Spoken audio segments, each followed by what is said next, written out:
You are now watching the M2 Show. Yeah. M2 Show. The M2 Show. Yeah. Ha.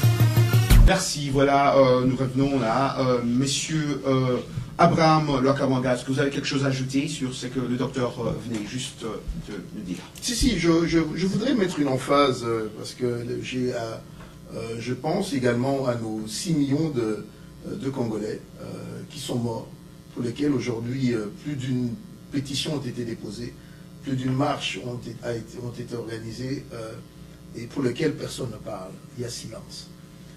Mais il s'avère que les rapports des organismes tels que les droits de l'homme, ou encore tout récemment la MONUC, qui vient de découvrir des charniers datant de la période de 2003, où sévissait cette fameuse guerre civile, pour laquelle tout le monde a reconnu que l'agression dont a été victime le régime Mobutu avait commencé par l'attaque massive des camps de Siangungu, qui étaient mitraillés au mortier, avec la disparition de plus de 100 000, c'était une hécatombe, c'était pratiquement un massacre, de plus de 100 000 Hutus qui étaient sur le territoire congolais, venant des attaques qui étaient perpétrées par l'armée de M. Paul Kagame, qui est à citer parmi les génocidaires. Voilà quelqu'un que nous, à Paréco, nous voudrions voir en première ligne au niveau de la CPI. Parce que ce monsieur, les preuves sont là, il n'y a même pas à aller faire des enquêtes, les preuves sont là, sont tangibles. L'armée rwandaise est rentrée au Congo. Déjà à l'Est, il y a eu des massacres de Siangungu. Et je me souviens, l'ONU en 1997 avait initié une enquête au sujet des massacres de Makobola et ceux de la région de l'Équateur, de Mbandaka, qui ont été interdits par feu Laurent-Désiré Kabila. Parce qu'il y avait des preuves palpables que l'armée de M. Kagame pourchassait les anciens FLDR de l'Est, de Goma, jusqu'à l'Équateur. C'est plus d'1 millier de kilomètres sur le territoire congolais. Pouvons-nous également, et là je voudrais demander à M. le juge Moreno, parce que nous allons lui transmettre ces dossiers, tant qu'il est acharné à suivre Jean-Pierre Bemba, nous voulons qu'également il puisse faire sa part de travail, et nous allons lui remettre des documents qui sont en notre possession, et nous lui demandons, comme il veut établir la justice au Congo, qu'il continue ce travail-là, parce qu'il y a d'autres justiciers, il y a d'autres, comment s'appelle, tueurs qui sont en liberté. Si nous nous levons aujourd'hui, en ce moment où nous parlons, nous ne sommes pas contre le rétablissement de la justice, mais nous disons simplement une chose, et c'est notre voie de dire, pas de justice biaisée, nous voulons qu'elle soit équitable. Si Jean-Pierre est pris, il est normal, comme il a été cité, que les 4 autres qui ont composé avec lui le 1+4 suivent, avec tous leurs états-majors.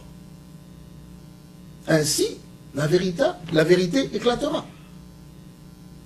Et nous ne comprenons pas, et j'espère que cette question va arriver, le synchronisme qu'il y a entre l'arrestation de M. Jean-Pierre Bemba et le différend politique qui existe aujourd'hui entre la Belgique et le Congo.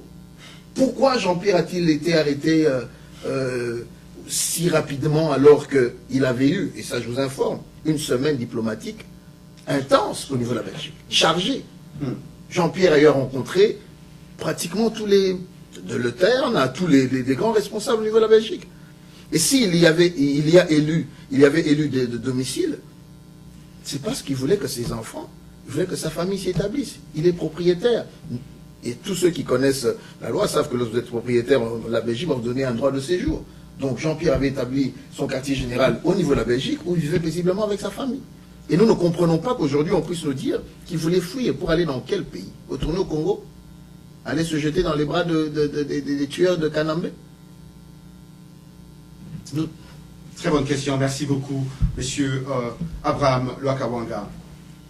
Monsieur Jean-Louis, pardon, Monsieur Pascal Mafema, Jean-Pierre Bemba a été arrêté à Bruxelles. Savez-vous pourquoi il n'a pas été arrêté au Portugal, par exemple? Parce que je crois que la Cour pénale internationale,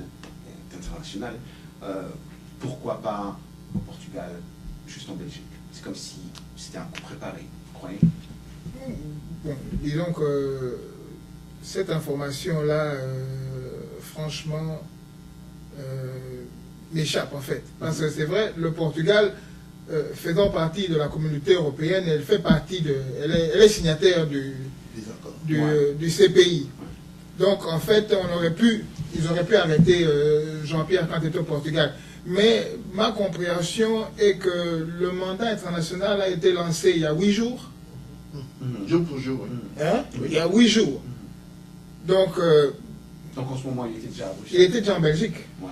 Je pourrais ajouter Ouais, ou éclairer quelque chose, c'est que une telle enquête prend beaucoup de temps. Il faut qu'on établisse des habitudes, qu'on sache quand tu bouges, quand tu es censé bouger, ton téléphone est sous écoute, donc on connaît tes rendez-vous personnels.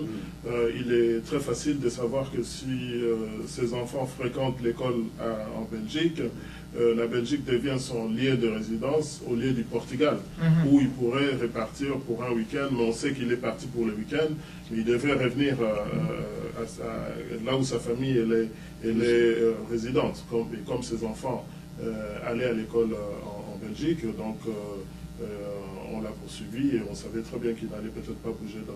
Mais là, vous ne croyez pas que c'était un coup de Belge de l'Union? Je dirais que sachant qu'il était en Belgique, le service de renseignement belge ont dû jouer certainement un rôle important pour sa localisation et puis je crois que c'est une question de timing. C'est une question de timing. Nous n'avons pas cette culture de confidentialité que nous appelons secret, mais les pays dans lesquels nous évoluons, aux États-Unis ou en Belgique, les informations secrètes de ce type fonctionner entre les mains de personnes qui sont censées pouvoir les gérer sans que les secrets ne soient divulgués. Donc, même si certaines des personnalités que Jean-Pierre Bemba a rencontrées aient pu ne pas être informées de son arrestation imminente. Ouais, exactement. Monsieur Abraham Lwakabanga, émis le 16 mai, le mandat d'arrêt contre Jean-Pierre Bemba a été tenu secret jusqu'à son arrestation, selon la CPI. Pourquoi, selon vous, a-t-il été tenu secret? J'ai lu ce même rapport tout comme vous et j'ai, d'après ce que d'ailleurs vient dire le docteur, certaines raisons qui ont été émises seraient que Jean-Pierre pouvait à tout moment quitter le territoire belge pour la destination d'un pays qui n'est pas signataire des accords de ces pays. On a parlé de la Libye, des États-Unis, et on a même parlé du Congo. Même du Congo. Personnellement, j'aimerais ouvrir une petite brèche ici et remonter dans le temps. Essayer de comprendre certains faits. Et je rappelle à la mémoire de tout Congolais qu'il y a 2 ans, avant les élections, encore lui, M. De Gurt, à l'époque ministre des Affaires étrangères, s'était rendu au Congo et avait laissé échapper une information confidentielle et entrer à la nationalité d'Hippolyte Kanambe, alias Joseph Kabila. Voilà comment je comprends la chose. Le timing de l'arrestation de Jean-Pierre, ou bien j'émets une hypothèse, a-t-il été fait de manière à soulever les populations congolaises? You are now watching the M2 Show. Yeah. M2 Show. The M2 Show. Yeah. Ha.